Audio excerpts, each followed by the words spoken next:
2022 आ गए लेकिन अभी भी टेस्ला की कार इंडिया में नहीं आई और इसके पीछे जो रीजन है आप दो तीन कह सकते हैं। पहली है इंडिया की car companies, for example Tata या फिर महिंद्रा। सेकंड है इंडिया की सरकार और थर्ड है टेस्ला खुद। और वीडियो स्टार्ट करने से पहले सब्सक्राइब कर लेना। हमारा 5,50,000 सब्सक्राइबर का एम है फेब 2022 का 5,40,000 हो गया है, तो प्लीज सब्सक्राइब कर लो, करके देखो, अच्छा लगेगा। तो पहले चलते हैं आज से 5 साल पहले 2017 में, जब एक बंदे ने एलोन मस्क से पूछा कि टेस्ला का इंडिया में लॉन्च कब होगा, तो उनका रिप्लाई था hoping for summer this year. बढ़िया, चलो। फिर कुछ महीने बाद 2017 में एक और बंदा पूछता है कि टेस्ला का इंडिया में लॉन्च ना होने का कारण क्या है, और एलोन मस्क का रिप्लाई आता है I was told that 30% of the parts must be locally sourced and the supply does not yet exist in India to support that. चलो कोई बात नहीं, कर ही लेंगे कभी ना कभी। फिर सब बढ़िया चल रहा होता है, बढ़िया चल रहा है सब। फिर एलोन मस्क एक और ट्वीट करते हैं, in discussions with the government of India requesting temporary relief on import penalties until a local factory is built. मतलब चलो बढ़िया बात है, हमें समझ आ रही है कि इंडिया में इनिशियली वो चाहते हैं कि थोड़ी रिलीफ मिल जाए उन्हें इंपोर्ट ड्यूटीज पे, ताकि वो इंडिया में थोड़ी गाड़ियां लॉन्च करें, इंडिया की जो मार्केट है उसे एनालाइज करें, और उसके बाद अगर उन्हें लगता है कि इंडिया में काफी तगड़ी डिमांड है, इंडिया में जो सप्लाई चेन है वो सेटअप हो सकती है, और साथ ही में जो फैक्ट्री है उसे सेट करके वो इकोनॉमिकली प्रोड्यूस कर सकते हैं गाड़ियां, तो चलो कोई बात नहीं, इस बात की सेंस बनती है। टेस्ला के जो ऑफिशियल है बात करें हमारी इंडिया की सरकार से, देखते हैं कुछ होता है या फिर नहीं। तो फिर 1-1.5 साल बीत जाता है, सबका बढ़िया चल रहा होता है, सब कुछ बढ़िया चल रहा है सब। और फिर 2019 में एक बंदे का नाम है शुभम राठी। भाई एक तो राठी नाम के लोग काफी जागरूक रहते हैं हर चीज को लेके। नमस्कार दोस्तों। तो इनका एक क्वेश्चन होता है व्हाट अबाउट इंडिया सर, और एलोन मस्क का रिप्लाई आता है would love to be there this year if not definitely next India. तो मतलब 2019 में सबको लग रहा था कि 2019 में जो टेस्ला है इंडिया में आ सकती है, और मैंने भी वीडियो वगैरह बनाई होगी, या फिर 2020 में तो आ ही जाएगी। चलो अपनी गाड़ी मिलने वाली है हमें। 1 साल और बीत जाता है, सब बढ़िया चलता है, बढ़िया चल रहा है सब। फिर 2020 आता है और एलोन मस्क से एक और बंदा पूछता है कि इंडिया का क्या हाल चाल है, टेस्ला मॉडल 3 इंडिया में आएगी या फिर नहीं, और एलोन मस्क का रिप्लाई आता है सॉरी शुड होपफुली बी सून। तो चलो कोई बात नहीं भाई, थोड़े सन की नहीं बनते भाई, काफी टाइम लगता है इंडिया में आने को हर एक कंपनी को, तो इसलिए भाई आएंगे, काफी टाइम लगा के आएंगे, कोई बात नहीं। चलो भाई खुद भी अगर हम इतना सन की बनेंगे तो अच्छा नहीं लगता ना ऐसे। फिर 1 साल और बीत जाता है, सब बढ़िया चल रहा होता है, बढ़िया चल रहा है सब। और फिर 2021 में एक और बंदा पूछता है एलोन मस्क से कि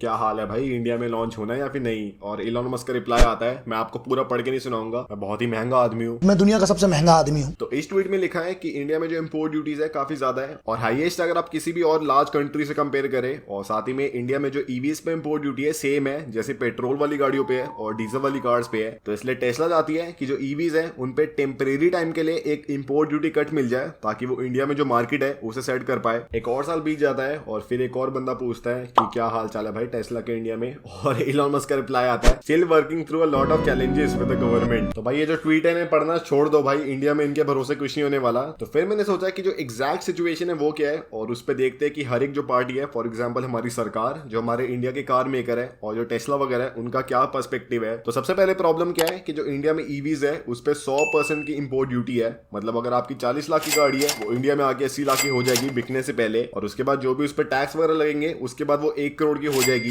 ऑब्वियसली फिर इससे क्या होता है कि जो कंजम्पशन है कार्स की वो भी कम हो जाएगी, और साथ ही में जो ब्रांड्स है उन्हें काफी मुश्किल होगी ये सारी गाड़ियां बेचने में, क्योंकि एक लिमिटेड कैटेगरी को वो टारगेट करेंगे इतनी महंगी गाड़ी से, और वही अगर जो इंपोर्ट ड्यूटी है वो कम हो तो काफी वाइडर ऑडियंस को वो टारगेट कर सकते हैं। तो इसलिए टेस्ला हमारी सरकार को ये कह रहे थे कि जो 100% की इंपोर्ट ड्यूटी है उसे कम करके 40% पे कर दे, और साथ ही में जो इंपोर्ट ड्यूटी है उसका एक और क्लॉज भी है कि अगर कोई भी ईवी बाहर से इंडिया में इंपोर्ट हो रही है और बाहर उस गाड़ी का प्राइस $40,000 से ऊपर का है, तो फिर उस गाड़ी पे 100% की इंपोर्ट ड्यूटी लगेगी, जो कि ऑब्वियसली बहुत ही ज्यादा है। और वही अगर जो गाड़ी है उसका प्राइस $40,000 से कम का है इंटरनेशनल मार्केट में, तो फिर उस पर 40% की ड्यूटी लगेगी, जो कि चलो फिर भी सही है। और टेस्ला हमारी सरकार को ये कह रही है कि ये जो 100% वाली ड्यूटी है इससे पूरी रेंज में 40% की कर दो, कि गाड़ी का प्राइस भले $1 लाख का है या फिर $20,000 का है, हर एक गाड़ी पे सिर्फ 40% की ड्यूटी लगनी चाहिए। और ये जब टेस्ला ने हमारी सरकार को बोला, तो जो और इंटरनेशनल कार मेकर्स है जो कि अपनी ईवीज को इंडिया में लॉन्च करे है, फॉर एग्जांपल ऑडी या फिर मर्सिडीज या फिर BMW, वो सब भी टेस्ला के साथ मिल गए, कि ऑब्वियसली इस बात की सेंस बनती है कि अगर ये जो सारे कार मेकर है इन्हें इंडिया में अपनी गाड़ियों को बेचना है, तो जो इंपोर्ट ड्यूटीज अगर वो कम हो जाए तो काफी वाइडर ऑडियंस को ये सारे कार मेकर केटर कर पाएंगे, और इंडिया में अपनी जो मार्केट है उसे बढ़ा पाएंगे। तो भाई इस वाले पॉइंट में मैं टेस्ला के साथ हूँ या फिर जो सारे कार मेकर है उनके साथ हूँ। फिर वही डिबेट में आते हैं हमारे इंडिया के car maker, for example Tata या फिर महिंद्रा या फिर जो भी इंडिया में ईवीज को मैन्युफैक्चर कर रही है, और वो हमारी सरकार को कहते हैं कि ऐसे किसी भी ब्रांड को या फिर किसी भी कार मेकर को ऐसे पार्शियली कुछ बेनिफिट नहीं देने चाहिए, सबको इक्वली ट्रीट करो, सबको एक ही पॉलिसी के अंडर लाओ, और सबको सेम जो इंपोर्ट ड्यूटी है वो पे करने को बोलो। तो भाई अब तो इस बात की भी सेंस बनती है एक तरह से, अगर अगर आप देखो तो जो इंडियन ब्रांड्स है वो भी भाई सही बात बोल रहे हैं फिर तो। और ये जो पूरा केस है नितिन गडकरी के पास होता है, जो कि हमारे ट्रांसपोर्ट मिनिस्टर है, जिनके बारे में वीडियो बनाई थी, काफी बढ़िया है। तो फिर ऑफिशियली दिसंबर 2021 में इस वाले टॉपिक पे बात होती है हमारी सरकार की या फिर जो भी पॉलिटिशियन इस वाले सेक्टर से रिलेटेड है,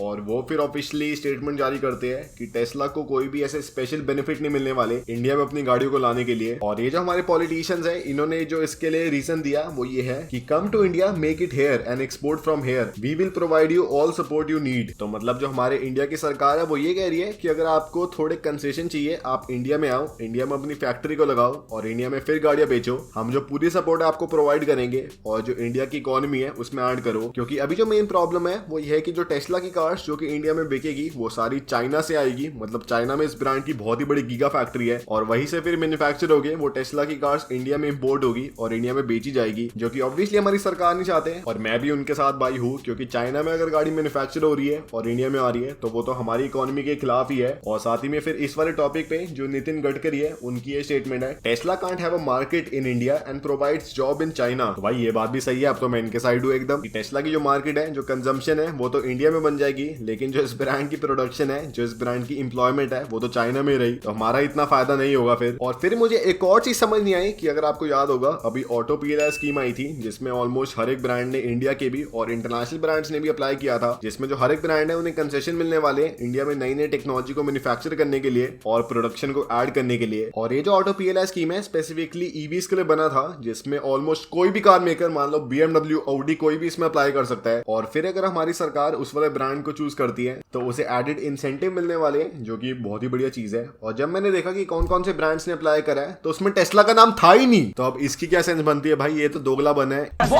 ये सब दोगलापन है। एक तो हमारी सरकार को इंसेंटिव दे रही है जिसमें आप अप्लाई कर सकते हो और इंसेंटिव को अवेल कर सकते हो, और ये जो इंसेंटिव है आप उसमें अप्लाई कर ही नहीं रहे, आपको याद ही नहीं है, पता नहीं ऐसा कुछ है भी या नहीं। तो ये तो भाई बहुत ही खराब बात है कि एक जगह टेस्ला को पता है कि जो इंडिया की मार्केट है इतनी ज्यादा एक्सट्रीम है और उसमें इतना बढ़िया ग्रोथ पोटेंशियल है, तभी वो सरकार को बार बार बोल रही है कि इंडिया में जो इंपोर्ट ड्यूटीज है उसे कम करो ताकि हम जो इंडिया में अपनी कंजम्पशन है उसे बना पाए। और वही हमारी सरकार एक स्कीम निकालती है जिसमें आपको बस अप्लाई करना है, और अगर आप अप्लाई करते हो तो जब भी आप इंडिया में प्रोडक्शन अपनी ऐड करोगे तो उस पर आपको इंसेंटिव मिलने वाले है। तो भाई क्या इस दोगलेपन की सेंस बनती है। और अब मैंने ऑफिशियली सोचा है कि ये सब छोड़ो, क्यों ना हम ही ट्वीट करें एलोन मस्क को कि कब गाड़ी इंडिया में आने वाली है। तो भाई ये ट्वीट हमारा आ गया, इसमें कुछ करते हैं, हम लिखते हैं एलोन मस्क व्हाट्सअप ब्रो, नहीं यार ब्रो नहीं लिखते भाई, थोड़ा इनप्रोफेशनल लग रहा है। What's up, when is Tesla going to launch in India, waiting since